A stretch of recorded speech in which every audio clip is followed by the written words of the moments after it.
අදත් ඔයාව සාදරයෙන් පිළිගන්නවා දිම YouTube channel එකට. ඉතින් වෙනද වගේම අදත් ඔයාලට වැදගත් වෙයි කියලා හිතන වීඩියෝවක් කරන්න හිතුවා.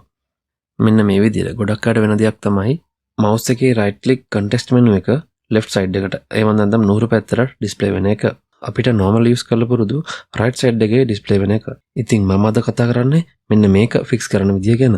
ඒකට යන්නේ විනාඩි 2ක වගේ පොඩි කාලයක්.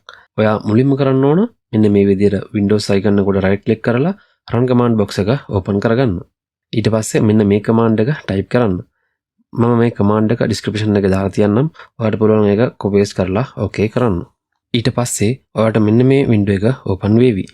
එතනදී ඔයාලට change where menus appear on the screen by indicating which hand you write with කියන තැන select වෙලා තියෙන්නේ right handed කියන option එක.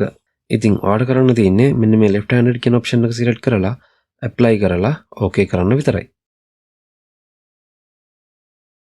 මේ බලන්න දැන් සුපුරුදු විදියටම context menu එක right side එකේ display වෙනවා. ඉතින් මෙන්න මෙහෙමයි අපි එක fix කරගත්තේ. ඔයාගේ error එක fix කරගන්න මේ වීඩියෝ එක help වුණා නම් වීඩියෝ එකට like එකක් දාලා ඒ වගේම channel එක subscribe කරලා notification bell එක on කරන්නත් අමතක කරන්න එපා. ඉතින් මේ වගේම තවත් වැදගත් වෙන වීඩියෝ එකකින් නැවත හමු වෙමු. සුබ දවසක්.